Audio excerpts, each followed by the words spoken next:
Servus, Glück auf und herzlich willkommen zu einem weiteren Reaction-Video. Erstmal vorweg, sorry, meine Stimme ist immer noch angeschlagen. Ich bin selber noch angeschlagen, aber ich habe das Video gerade gesehen auf YouTube und dachte mir, das ist doch nochmal der perfekte Abschluss. Natürlich geht es um die WM in Katar. Wir gucken uns das Video von Rezo dazu an und ich werde darauf reacten. Mal gucken, ob ich da viel zu sagen habe oder nicht, aber ich weiß nicht, ob jeder von euch hier Wieso kennt und ja, gerade bei diesen Enthüllungsvideos recherchiert er halt und hat Quellenangaben und ich denke, deswegen möchte ich darauf nochmal aufmerksam machen, weil ja hier auch die Frage war, was gibt es für Videos auf YouTube, hast du Links dazu und so weiter und da denke ich, ist das Video das Perfekte. Wer da wirklich Interesse hat, kann dann da die Quellenangaben bei ihm in der Videobeschreibung sich anschauen und das auch nachvollziehen. Also ist das nicht nur dummes Gelaber und nicht nur eine Meinung, so wie es bei meinem Video war. Wer das nicht kennt, könnt ihr euch auch noch gerne angucken. Ähm, ja, und ich würde sagen, wir starten da einfach jetzt mal rein. In diesem Video geht es um die WM in Katar. Es geht darum, wie für die WM Menschen ausgebeutet wurden und gestorben sind. Es geht um rückschrittige Strafmethoden wie Peitschenhiebe oder Todesstrafen und wie Frauen und Homosexuelle systematisch unterdrückt werden. Und es geht um Korruption bei der FIFA und auch bei hohen deutschen Fußballfunktionären. Es geht um Lügen und um peinliche Ja, natürlich auch bei Deutschen. Ja, ist ja traurig, was da schon wieder ist. Wie die FIFA jetzt auch die selbst vor Ort während der WM die Nation unter Druck setzt. Und ich meine, erstmal diese Armbindengeschichte war ja schon der erste Witz, dass man sagt, nee, wir tragen keine Regenbogenfarben-Armbinde, wo jeder weiß, für was das steht. Nein, wir tragen eine auffällig fast komplett weiße Armbinde mit einem kleinen Herz, wo ein paar bunte Farben drin sind. Als Zeichen, das war schon, wir haben keine Eier, deswegen machen wir das so. Und jetzt am Ende des Tages wird keiner damit auflaufen, weil sie keine Eier haben. Ja, also ganz ehrlich, es wäre mal ein Zeichen gewesen, wenn die Nationen, die sich dazu verabredet haben, auch damit aufgelaufen wären. Scheiß mal darauf, dass man eine gelbe Karte dafür kriegt. Dann wäre jedes Spiel ein anderer Spieler damit aufgelaufen. Ja? Wäre jedes Spiel ein anderer Spieler der Kapitän gewesen, bis alle 11 gelbe Karte dafür bekommen haben. Das wäre ein Zeichen gewesen, ja. Dazu hat nicht eine Nation die Eier und das ist schon sehr, sehr traurig. Aber gucken wir mal weiter. PR-Moves, die von den grausamen und menschenfeindlichen Zuständen ablenken sollten, die diese WM ermöglicht haben. Und es geht um gekaufte Meinungen, gekaufte Fans und Doppelmoral. Ich habe mit Lisa in den letzten Tagen mal versucht, zu diesem Thema alle wichtigsten Punkte zusammenzutragen und es ist noch abgefuckter, als wir dachten. Und bevor wir jetzt über die WM in Katar sprechen oder wie es dazu kam, mal ein ganz kurzer Überblick, was Katar überhaupt ist und warum das vielleicht nicht so der geilste Ort der Welt ist.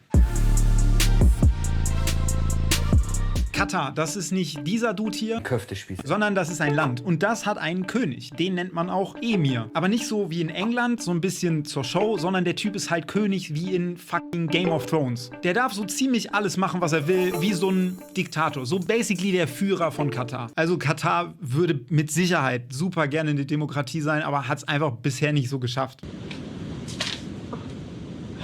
Aber nicht nur das, Katar ist auch ein ziemlich menschenrechtsfeindlicher Ort. Das Internet wird zum Beispiel in vielen Bereichen zensiert, du darfst deine Meinung nicht frei äußern. Wenn du was Falsches sagst, gibt es dann halt Ärger. Also wenn du zum Beispiel fluchst, dann ist das Blasphemie und kann bis zu 7 Jahre Haft geben. Ein Dude wurde mal ursprünglich zu lebenslanger Haft verurteilt, weil er auf YouTube ein kritisches Gedicht über den König vorgetragen hatte. Ein anderer, der sich kritisch geäußert hatte, wurde zu 7 Jahren Haft und 600 Peitschenhieben verurteilt. Jetzt werden ein paar von euch vielleicht denken so, what the fuck? Was bitte? Peitschenhiebe? Excuse me, wir haben 2022? Ja, das ist nur bei den Katar-Leuten noch nicht so ganz angekommen. Also für diesen Peitschenhiebe eine erschreckend normale Sache. Also selbst für banale Sachen wie...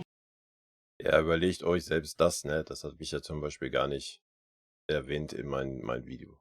Also ein Land, wo du noch 600 Peitschenhiebe bekommst. Ja, what the fuck? Ja, what the fuck, Leute.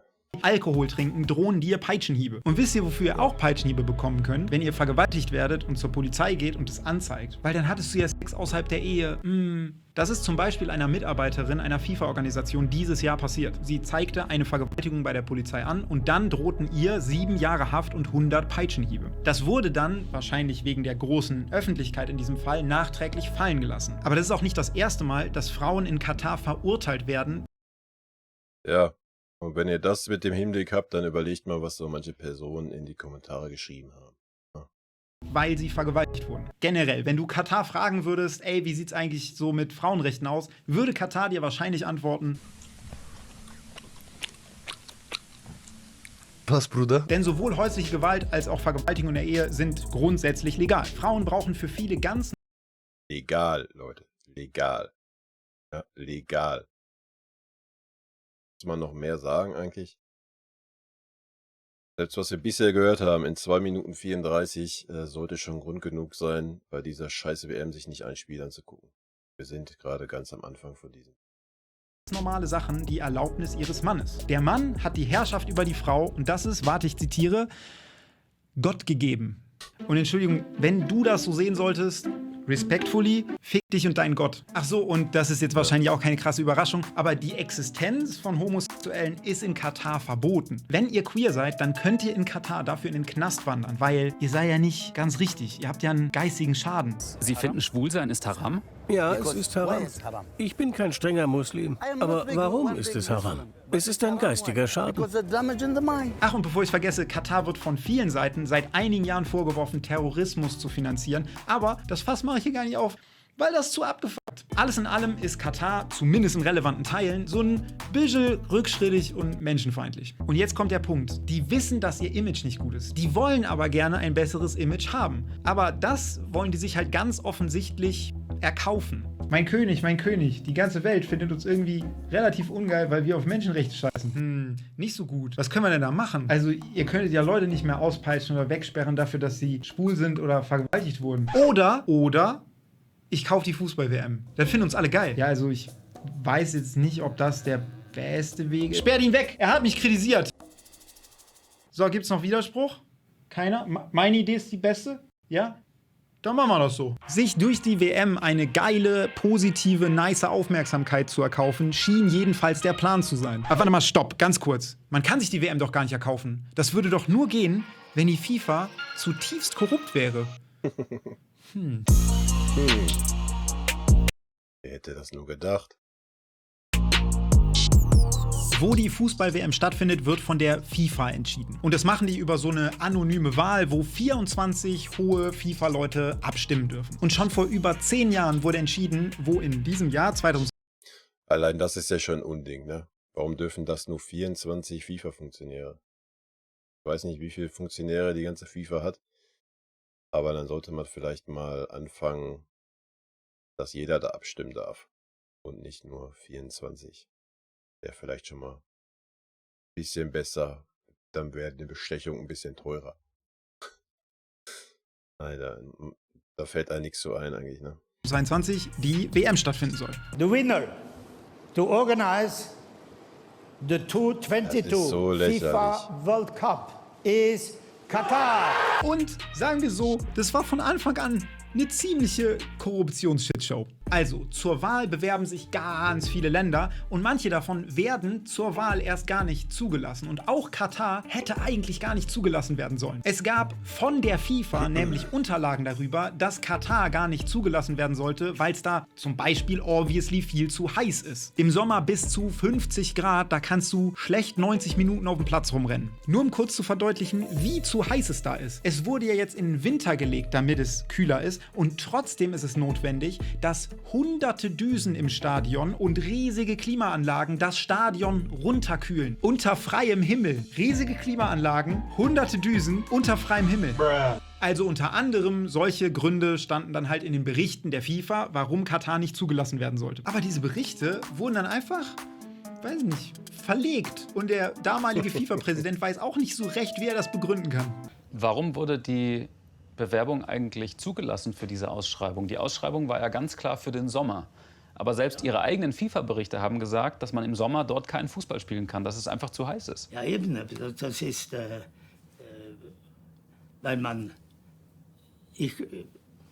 Okay, aus Ja, wenn man sich halt 20, 30 Mille in die Tasche steckt, dann geht das schon, ne? ganz merkwürdigen Gründen sind diese FIFA-Berichte dann egal gewesen. Und dann stand Katar zur Wahl. Aber viele andere Länder standen ja auch zur Wahl. Und wie gesagt, 24 FIFA-Leute haben halt entschieden, wer die Wahl gewinnt. Das heißt, Katar musste genügend von diesen 24 Leuten dazu bringen, für sie abzustimmen. Aber wie konnte Katar das denn anstellen? Schließlich sind FIFA-Leute ja nicht korrupt und käuflich. Oder? Ja doch, und zwar derbe. Es gibt sogar von 2 FIFA-Funktionären Videobeweise, wo sie basically drüber sprechen, wie man ihre Stimme erkaufen kann. Für mich ist das der generelle Ansatz. Wenn ich mit jemandem spreche, der gerne meine Stimme hätte. Andere lassen sich bei solchen Statements nicht filmen, aber trotzdem ist es teilweise hyper offensichtlich. Zum Beispiel gab es einen FIFA-Dude, der wollte eigentlich für die USA abstimmen. Aber kurz vor der Wahl hat er sich mit dem König von Katar getroffen und dann irgendwie seine Meinung geändert und doch für Katar abgestimmt. Danach wurde sein Sohn Spitzenmanager beim katarischen Staatsfonds. Sass. Was für ein Zufall! 3 weitere FIFA-Leute sollen 1,5 Millionen jeweils für ihre Stimme bekommen haben. Insgesamt ist es ultra offensichtlich und basically weiß die ganze Welt, dass das erkauft wurde. Stellt sich die Frage, warum der damalige FIFA-Präsident davon irgendwie nichts mitbekommen hat. Also er meint, er hätte nicht weggeschaut. Ja, den größten Batzen bekommen. Er hat nur nicht hingeschaut. Haben Sie weggeschaut? Nein, weggeschaut habe ich nicht. Aber ich habe nicht insbesondere hineingeschaut. Weggeschaut habe ich nicht. Klar, wenn die Polizei kommt, hat niemand was gesehen. Kennt man ja. Okay, Katar hat es also damals geschafft, dass sie genug FIFA-Leute überzeugt hatten, für sie zu stimmen. Dann haben sie auch die Wahl gewonnen. Es stand fest, 2022 ist in Katar die WM. Aber da hörte dieses ganze Schmieren-Game nicht auf. Nur um ein Beispiel zu nennen. Es gibt die ECA. Das ist sozusagen die Vereinigung von allen größten Fußballclubs Europas. Also ein dickes Ding. Ein riesen Oschi. Wäre natürlich imagemäßig für Katar sehr gut, wenn die ECA auf deren Seite stehen würde. Was für ein Zufall, dass Katar 200 Leute von der ECA mit Luxusaufenthalten verwöhnt hat. Katar hat denen alles bezahlt und der Vorsitzende von der ECA, Karl-Heinz Rummenigge, Hat noch 2 Uhren rausgeschmuggelt. ist sogar mit 2 neuen Rolex-Uhren Ja, guck wieder mal, zurückgekommen. was das Der meinte aber. dann so, yo, ich bin hier mit 2 Rolex-Uhren zurückgekommen, hab die auch nicht verzollt, war ein bisschen doof. Und die waren auch ein Geschenk, aber nicht von den Katar-Leuten. Das hat mit den Kataris gar nichts zu tun. Das war von einem Freund, der zufällig auch in Katar war. Ja klar, Karl-Heinz, natürlich, Ja, das, na was klar. du sagst. Und nur zufällig hat der Karl-Heinz, nachdem der wieder zurückgekommen ist mit den Rolex-Uhren, sich für die Interessen von Katar stark gemacht. Da hat er plötzlich Meinungen gehabt, die er vorher nie gesagt hatte. Nein, all das ist nicht Korruption. Das sind nur große Zufälle. Ich will hier auch gar nicht den Eindruck erzeugen, dass der deutsche oder internationale Fußball irgendwie durchweg komplett korrupt wäre. Aber es Ist er aber. Brauchen wir sich drüber unterhalten, oder? Geht nur noch um Geld im Fußball. Sieht man an unserem Sponsoring halt, warum wir da die Meinung geändert haben. Wahrscheinlich ist hier der Vertrag dann geändert, gibt nochmal 10 Mille extra im Jahr für den Verein. Ja. Traurig, aber wahr. erschreckend viele hohe Fußballfunktionäre sind halt offenbar genau das. Massiv korrupt. Aber okay, ist jetzt auch egal. Jedenfalls hat damals Katar den Zuschlag für die WM bekommen. Sie haben die Wahl gewonnen und es war klar, dass die WM 2022 in Katar stattfinden wird. Aber wie hat sich Katar denn in der Zwischenzeit so verhalten? Also zwischen Wahl und jetzt? Kurz gesagt, nicht so geil. Spätestens nachdem Katar die Wahl gewonnen hatte, fiel ein großes Problem auf. Die haben jetzt nicht die größte Fußballtradition, also halt kaum Gar keine. eine. Und das Land ist super klein. Also Katar würde von der Fläche 6-mal in Bayern reinpassen. Das heißt, die haben nicht ansatzweise genügend Fußballstadien für so eine WM gehabt. Geschweige denn Straßen, Parkplätze und generell Infrastruktur, die für sowas nötig sind. Okay, shit, jetzt musste Katar nochmal eben fix in ein paar Jahren eine Menge Stuff bauen. Aber es wurde nicht in erster Linie von Kataris gebaut, sondern es wurden sehr, sehr arme Leute ins Land geholt, die das dann machen sollten. Laut Katar sind das stolze Arbeiter, die richtig gern diesen Job machen. Aber stellt euch mal Folgendes vor. Stellt euch vor, ihr würdet alleine in ein fremdes Land reisen, als Arbeitskraft. In diesem Land lebt ihr in solchen Unterkünften auf engstem Raum mit teilweise 10, 15 anderen Leuten in einem Zimmer. Ihr lebt teilweise nur von Wasser und Brot, jeden Tag. Ihr habt praktisch nichts. Es gibt nicht mal richtigen Schutz vor Wetter. Und dann arbeitet ihr ziemlich ununterbrochen. Also es gibt Arbeiten, Essen, Schlafen, Arbeiten. Und das oft für nicht mal 1 Euro Stundenlohn. Also wenn ihr überhaupt Geld bekommt, weil manchmal bekommt ihr monatelang gar kein Gehalt. Und eure Lebens- und Arbeitsbedingungen sind nicht nur menschenunwürdig, sondern eben auch lebensgefährlich. Zum Beispiel wird es teilweise bis zu 50 Grad heiß und ihr müsst trotzdem fast ununterbrochen weiterarbeiten. Ihr kriegt immer wieder mit, wie Kollegen bewusstlos werden oder an Unfällen oder Überlastungen sterben.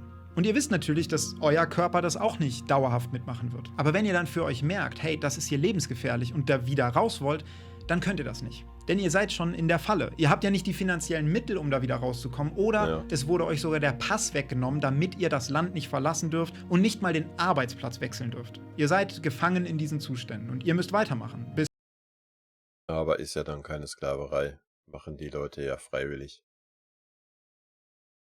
Ja. So eine schlauen Kommentare waren ja auch da. Bis zum Ende des Baus oder bis zum Tod. So, und jetzt die Frage an euch alle. Wenn euer Leben so aussehen würde, würdet ihr dann sagen, geil? Macher. Oder würdet ihr sagen, das ist fucking Sklaverei, ihr gottlosen Bastarde? Kann ja jetzt jeder für sich selber entscheiden. Ach so, und das mit dem lebensgefährlich war halt keine Übertreibung oder so. Da sterben regelmäßig junge, gesunde Menschen. Und den Angehörigen wird teilweise nicht mal direkt Bescheid gesagt. Die Frau eines jungen Mannes erzählt hier, dass sie erstmal gar nicht über den Tod ihres Mannes informiert wurde. Kein Verantwortlicher hat uns über den Tod von Tesh Taru informiert. Ihr Mann ist in den Tod gestürzt beim Bau eines Stadions, weil es für diese Menschen eben keine Sicherheitsvorkehrungen gibt, die sowas verhindern. Alleine von seinen Kollegen sind mindestens 3 weitere gestorben. Und weil die Behörden in Katar natürlich kein Interesse daran haben, dass wir wissen, wie viele Leute da beim Bau der Stadien gestorben sind, gibt es darüber auch keine offiziellen Statistiken. Nach Untersuchungen von Amnesty International können fast 70% der Todesfälle von eingewanderten ArbeiterInnen ungeklärt sein. Man kann halt nur schätzen, wie viele Leute da bisher gestorben sind. Eines steht aber fest, es ist mehr als die FIFA behauptet. Deren neuer Präsident sagt nämlich zum Beispiel das hier. When I hear today that 6,500 people died in building football stadiums in Qatar, well, it's simply not true, because the real figures are 3 persons passed away. Und das ist natürlich Bullshit. Und jetzt ganz kurz. Es gibt wirklich Leute, deren erste Reaktion zu diesem Thema ist, ja, aber die Zahl von 6.500 Toten bezieht sich ja nicht nur auf die Leute, die Stadien gebaut haben, sondern auch grundsätzlich auf eingewanderte... Stopp! Lass uns ganz kurz innehalten. Das sollte nicht der erste und schon gar nicht der wichtigste Gedanke sein, den man dazu im Kopf hat. Ja, wir wissen nicht, wie viele Leute beim Bau der Stadien gestorben sind. Aber die genaue Zahl ist völlig egal, um Katar krass zu verurteilen. Fakt ist, es sterben dort seit Jahren unnötig und verhinderbar unschuldige Menschen für die WM. Es wird für die WM die finanzielle Notlage der ärmsten Menschen als Druckmittel ausgenutzt, um sie unter menschenunwürdigen Bedingungen auszubeuten. Das ist keine Meinung, das ist Fakt. Und damit das inakzeptabel ist, ist es egal, ob es um 50, 500 oder 50.000 Tote geht. Das System dahinter ist immer grausam und menschenfeindlich und deswegen inakzeptabel. Über die genaue Anzahl der Stadientoten rumzudiskutieren, darf keine Ablenkung von diesem Vorwurf sein. In Katar gibt es, und das ist auch für jeden ersichtlich, eine moderne Form der Sklaverei. Es ist ein komplettes Zweiklassensystem und das ist auch verankert. Also wir haben auf der einen Seite die Kataris und wir haben auf der anderen Seite die ärmsten ArbeiterInnen, die ohne die Erlaubnis der Kataris nicht mal den Arbeitsplatz wechseln dürfen, nicht das Land verlassen dürfen und deswegen total ausgebeutet werden. Wenn ihr dazu mehr wissen wollt, Digga, googelt. Es gibt so viele Dokus. Glaubst du nicht? Google. Okay, wir hatten jetzt in diesem Video schon echt viel harte Kritik an Katar. Aber was sagt eigentlich Katar dazu? Neulich meinte der König, also der Emir, dass er die Kritik gehört hat. Und er sieht das Problem bei den anderen. Denn er und sein Land sind Opfer einer beispiellosen Hetzkampagne. International würde es ganz viel Verleumdung gegen ihn geben und es wäre alles ganz falsch dargestellt. Und er sagt sogar, dass Leute wohl einfach nicht akzeptieren können, dass ein arabisch-muslimisches Land WM-Austragungsort ist. Ja, Emir, meinst du, das ist der Grund, dass Leute einfach diese ganzen Sachen sagen, weil sie insgeheim rassistisch gegen dich sind? Really? Auch die schwulenfeindliche Aussage am Anfang von diesem Video. Es ist ein geistiger Schaden. Auch da ist Katar angeblich nur Opfer einer Hetzkampagne. Das ist nämlich angeblich aus dem Zusammenhang gerissen. Naja, ist halt nicht. Eindeutig nicht. Und ihr könnt die Doku auch gucken, die ist ja auf YouTube. Die Kataris hatten sogar das Interview an der Stelle abgebrochen. Wahrscheinlich, weil sie gemerkt haben, dass sie sich ja nicht von der Schokoladenseite präsentieren. Aber ja, alles nur aus dem Kontext gerissen. Jetzt ist das Statement, Alle sind willkommen, solange sie sich an unsere Kultur halten. Das ist ein Wording, das auch der Emir schon benutzt hat. We welcome everybody, but also we expect and we want people to respect our culture. Das habe ich ganz häufig von deren Seite gehört. Alle sind willkommen, solange sie die Kultur respektieren. Und das ist PR-mäßig natürlich ein smarter Satz, weil das klingt im ersten Augenblick irgendwie positiv. Aber wenn man sich vor Augen hält, dass das nichts anderes heißt, als auch Homosexuelle sind willkommen, wenn sie das geheim halten und nicht zeigen, dass sie homosexuell sind, dann klingt das plötzlich gar nicht mehr so geil, ne? Und genauso ist es halt auch. Journalisten hatten mal bei Hotels in Katar nachgefragt, ob sie sich als Männerpaar ein Zimmer mieten können. Bei den meisten Hotels konnten die das Zimmer einfach buchen. Aber 35% der Hotels, die geantwortet haben und in Frage kamen, haben geantwortet, dass es nur klar geht, wenn die Gäste ihr Schwulsein nicht erkennbar zeigen würden. Und weitere Hotels haben sogar direkt abgesagt, weil sie Schwule nicht als Gäste aufnehmen. Also klar, alle sind willkommen. Laber doch nicht. Aber bei all dieser Kritik jetzt im Raum muss ja Katar und die FIFA irgendwie auch gucken, wie sie Schadensbegrenzung machen. Aber es wäre jetzt mega unangenehm, wenn dabei so ganz wacke PR-Moves rauskommen, die man easy durchschauen kann. Es gibt verschiedene wacke PR-Moves. Sowohl die FIFA als auch Katar sind zum Beispiel stolz darauf, dass die WM klimaneutral sein wird. Wie jetzt eine WM, für die 6 neue Stadien gebaut wurden, klimaneutral sein soll, ist jetzt natürlich rätselhaft. Also eine WM, bei der gigantische Klimaanlagen unter freiem Himmel laufen und Millionen Tonnen. Das ist so sinnfrei, oder? Das ist so sinnfrei. Dann ballert die Stadien doch wenigstens dicht. Macht da wenigstens ein Dach drauf. Also.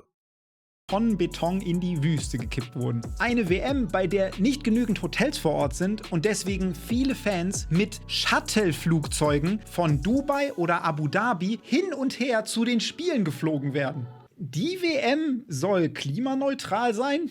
Natürlich ist sie nicht klimaneutral, aber wie kommt denn Katar oder die FIFA zu diesen Aussagen? Naja, Schritt 1, sie behaupten einfach, dass viel weniger CO2 bei der WM entstanden ist, als halt eigentlich entstanden ist. Also unabhängige Schätzungen kommen zum Beispiel auf weit über 10 Tonnen CO2 und die FIFA sagt so, na, war safe nur ein Drittel davon. Und jetzt kommt Schritt 2, wenn man die FIFA dann fragt, ey, wollt ihr dieses Drittel davon dann wenigstens kompensieren, dann sagt die FIFA halt, na, lass mal nur ein Sechstel davon kompensieren. Und dann kommt Schritt 3, dass sie dieses Sechstel, wo sie sagen, dass sie das kompensieren, nicht mal kompensieren. Also sie behaupten einfach, dass sie es kompensieren würden, obwohl ganz klar nachgewiesen ist, dass sie das nicht tun. Die WM ist nicht klimaneutral, nicht mal im Ansatz. Das war ein reiner PR-Move. Ein weiterer PR-Move ist die Behauptung, dass durch die WM in Katar jetzt irgendwie krasse, dauerhafte Verbesserungen für Menschenrechte da gekommen sind. Das Ja, diese Argumente hatten wir ja auch in den Kommentaren. Was auch völliger Dünnpfiff ist. wird von der FIFA einfach mal so behauptet. Gibt es da irgendwie eine seriösere Quelle? Ja, FC Bayern Ehrenpräsident Uli Hoeneß, der hat nämlich extra mal in der Sendung angerufen, um das loszuwerden. Den Arbeitern in Katar geht es durch die WM besser und nicht schlecht. Ja, cool, Uli. Das kannst du ja den toten Arbeitern sagen. Die freuen sich bestimmt, wenn sie hören, dass... Leider ein absolutes Armutszeugnis, dass ich hier sitze als FC Bayern-Fan und da vollkommen zustimmen muss. Weiß nicht, was der Uli da in seinem Schädel für Gedanken hat, Alter. Ein alter, reicher, vorbestrafter Mann sagt, ihnen wird's besser gehen. Puh, haben die noch mal Glück gehabt. Und dass der Uli hier Katar so stark in Schutz nimmt, hat bestimmt auch nichts damit zu tun, dass der FC Bayern zufällig viele Millionen von der katarischen Fluggesellschaft bezahlt bekommt. Nein, der Uli, das ist ein integrer Typ. Der neue FIFA-Präsident ist sogar noch ein Ticken pathetischer. Der spricht davon, dass die WM ein gesellschaftliches Vermächtnis für Menschenrechte in Katar hinterlassen würde. Okay, krass hochgestochen, da ist jemand sehr krass vom eigenen Impact überzeugt. Aber stimmt es überhaupt? Also gab es jetzt krasse Verbesserungen wegen der WM? Naja, also es gab vor allem Pseudo-PR-Verbesserungen. Katar hat schon vor 8 Jahren behauptet, sie würden abschaffen, dass man ArbeiterInnen zum Beispiel nicht mehr den Pass wegnehmen darf. Das Problem, das ist halt nur auf Papier abgeschafft und nicht in der Realität. Katar hat auch schon vor einigen Jahren behauptet, sie würden dafür sorgen, dass ArbeiterInnen konsequent bezahlt werden. Das Problem, auch das wurde halt gesagt, aber in der Realität ist das halt immer noch so. Leute bekommen teilweise ein Dreivierteljahr kein Gehalt. Und was willst du machen? Kündigen? Das ist schwierig, wenn dein Arbeitgeber deinen Pass hat. Also, es gibt teilweise neue Gesetze, die werden aber zu großen Teilen nicht umgesetzt. Und unabhängige Berichterstatter sagen, dass viele schlechte Zustände bleiben oder nach kurzer Pause wieder zurückkommen. Also diese Story von die WM kam und alles wurde besser ist falsch. Es sind zwar einzelne Verbesserungen in Katar in den letzten 10 Jahren passiert, aber nicht primär wegen der WM, sondern weil Menschenrechtsorganisationen teilweise seit Jahrzehnten dafür kämpfen. Die FIFA würde natürlich gerne behaupten, dass alle Verbesserungen der letzten 10 Jahre magisch wegen ihnen passiert sind, aber das ist halt nicht so. Dass es Reformschritte gibt, ist nur der FIFA zu verdanken. Da lache ich mal drüber. Die FIFA hat also wirklich uns nicht viel unterstützt. Das haben die NGOs, das haben nationale Regierungen. Also die FIFA ist für die nachhaltige Verbesserung von Menschenrechten in Katar etwa so verantwortlich wie David Hasselhoff für den Fall der Mauer. Nur weil da was passiert ist und du warst gerade vor Ort, heißt es nicht, dass du das gemacht hast. Also auch dieses Narrativ ist viel mehr Bullshit als Wahrheit. Aber so richtig peinlich sind die PR-Moves, wo Katar Leute dafür bezahlt, damit die Katar abfeiern. So richtig geile WM-Stimmung kommt ja bei vielen Leuten nicht auf. Aber Katar möchte es natürlich gerne so darstellen, als ob die ganze Welt übelst hyped auf die WM ist. Also was machen die? Die bezahlen sich einfach Leute dafür. Angefangen dabei, dass sie literally random Leute dafür bezahlen, Fan zu sein. Also irgendwelche Leute schließen richtige Werbeverträge mit Katar ab, damit die dann Instagram-Clips machen. Und in diesen Werbeverträgen steht ganz viel weirder Shit. Zum Beispiel auch, dass diese Leute kritische Kommentare gegen Katar löschen müssen. Die Fans müssen sich auch verpflichten, beleidigende oder abwertende Kommentare zu melden, wenn möglich Screenshots davon zu senden und sie dann sofort zu löschen. Wer brav Katar lobt, bekommt alles umsonst. Tickets, Hotels, Flüge. Spätestens wenn man das weiß, kann man sich auch denken, Alto Belli, ey. dass solche Videos hier obviously fake sind, wo halt immer eine ähnlich große Gruppe von ähnlichen Männern an ähnlichen Orten sind und irgendwie tauschen sich nur die Trikots und Fahnen aus. Und diese Art von Promo wird natürlich nicht nur mit random Fans gemacht, sondern auch mit Influencern. Die werden dann gefragt, so, ob die nicht Bock hätten auf einen Trip nach Katar. Voll geil. All inclusive. Wir bezahlen dir alles. Du musst im Gegenzug halt nur so ein paar Stories, ein paar Postings machen. Aber halt positiv über Katar berichten. Ich gehe davon aus, dass so ziemlich jeder Influencer dafür angefragt wurde. Ich selbst wurde auch schon mehrfach dafür angefragt. Aber es bleibt nicht nur bei gekauften Fans oder normalen Influencern, auch riesige Weltstars werden für die WM eingekauft. David Beckham zum Beispiel ist für angeblich 180 Millionen das WM-Gesicht geworden. Und seitdem findet er natürlich alles in Katar super amazing. We are now in this amazing place. This has been amazing. Wow, this is pretty amazing. This is perfection for me. Okay, also es gibt Leute, die werden explizit und direkt fürs Fansein bezahlt. Und dann gibt es Leute, die profitieren in anderer Form finanziell von Katar oder sind halt gut verbunden mit denen. Egal ob durch Sponsoring wie beim FC Bayern oder durch Geschenke oder schöne Zuwendungen oder whatever. Und so ist natürlich der FIFA-Präsident auch ein ganz großer Katar-Fanboy. I count 1, 2, 3 and then I want to hear Qatar, Qatar, Qatar, okay? 1, 2, 3. Gut. Und wir haben ja auch in diesem Video schon ein paar höhere deutsche Fußballleute gesehen, die sich für die Interessen von Katar aussprechen und zufällig vorher finanziell von ihnen profitiert haben. Auch Franz Beckenbauer, bei dem es zufällig Geldflüsse im Millionenbereich nach Katar gab, hat sich ganz positiv Katar gegenüber geäußert und sogar bestätigt, dass es da gar keine Sklaverei gibt. Weil er war ja vor Ort und jetzt pass auf, er hat gar keinen Sklaven gesehen. Ich habe noch nicht einen einzigen Sklaven in Katar gesehen. Also die laufen alle frei rum, weder in Ketten. Aber auch manche Fußballspieler sind erstaunlich sanft und verständnisvoll, wenn es um Katar geht. Thomas Müller sagt zu den Menschenrechtsverletzungen in Katar: Auch in Deutschland gibt es Menschenrechtsverletzungen. Alter, das ist so ein Trauerspiel, was... Alter, ohne Worte eigentlich. Eigentlich ohne Worte. Sympathieskala von Thomas Müller ist bei mir auf jeden Fall mindestens um 80% gefallen, Alter. Gerade er, der ein Spieler ist, der, wie gesagt, alles erreicht hat, könnte mal die Eier haben und mal Tacheles reden. Aber nein, ganz im Gegenteil, Alter. Und Leon Goretzka meint, er würde gern ein Zeichen vor Ort setzen. Aber auf Nachfrage, wie er das denn anstellen möchte, weiß er das selbst nicht so genau. Aber es wäre cool, wenn es Leute sehen. Wie wollen Sie das machen? In welcher Form, das wird man dann sehen. Aber da kann man sich darauf verlassen, dass wir alles dafür tun werden. Wie sichtbar muss denn dieses Zeichen sein, das Sie dort setzen wollen? Ja, im Optimalfall natürlich maximal sichtbar. Das klingt nach einem handfesten Masterplan. Da wird gar nichts sichtbar sein. Wie gesagt, ziehen jetzt sogar den Schwanz ein bei so einer Spielführerbinde, die vielleicht 2 Sekunden mal im Bild wäre oder nur ein ganz kleines Herzchen drauf wäre, sonst komplett weiß. Selbst das wurde ja schon alles über Bord geworfen. Ja, macht mich traurig. Ja, und bestätigt mich halt eigentlich auch nur in den Sachen, warum ich die WM boykottiere, ne? Und warum das jeder andere auch tun sollte, der nur ein bisschen Fußballromantik noch in sich trägt. Ne?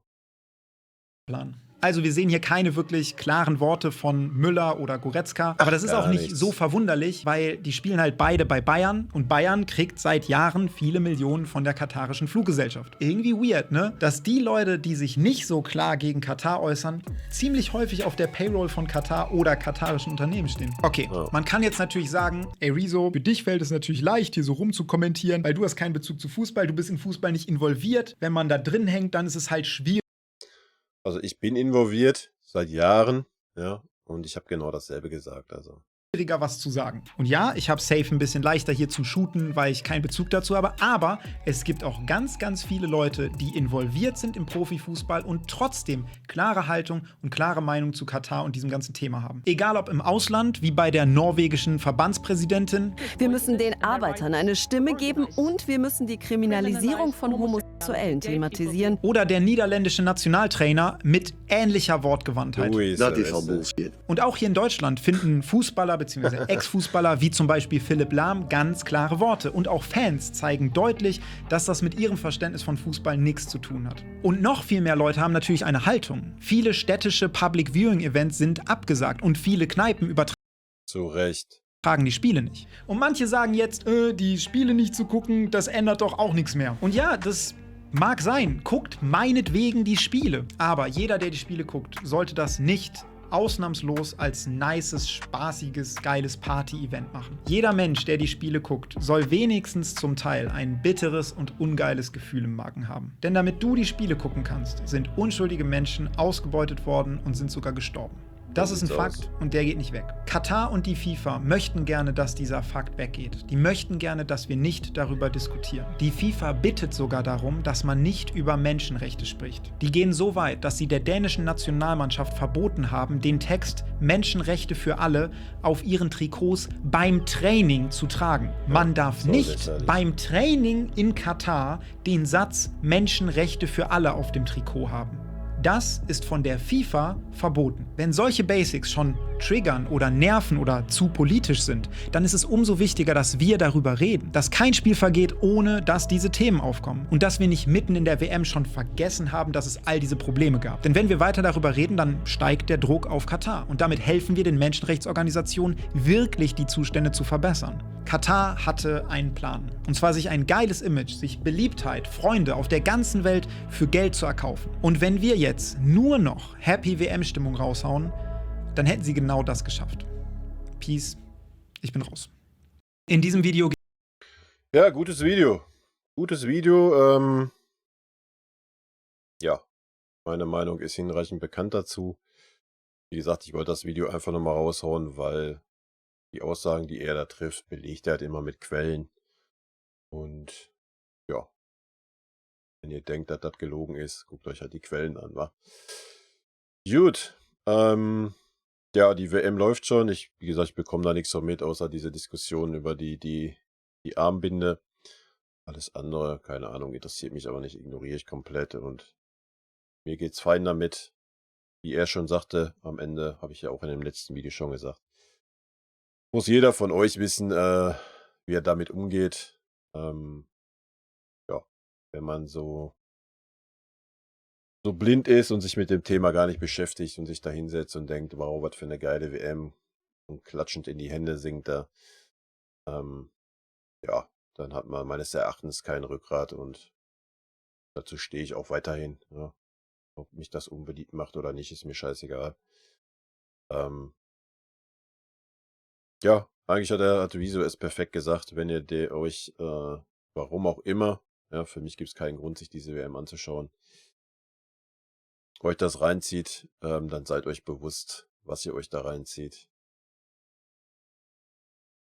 Ja, verhaltet euch dementsprechend, aber dementsprechendes Verhalten wäre eigentlich, sich den Mist nicht reinzuziehen. Zumindest meiner Meinung nach, aber am Ende des Tages müsst ihr das für euch selber wissen. Gut, auch ich bin raus. Tschö.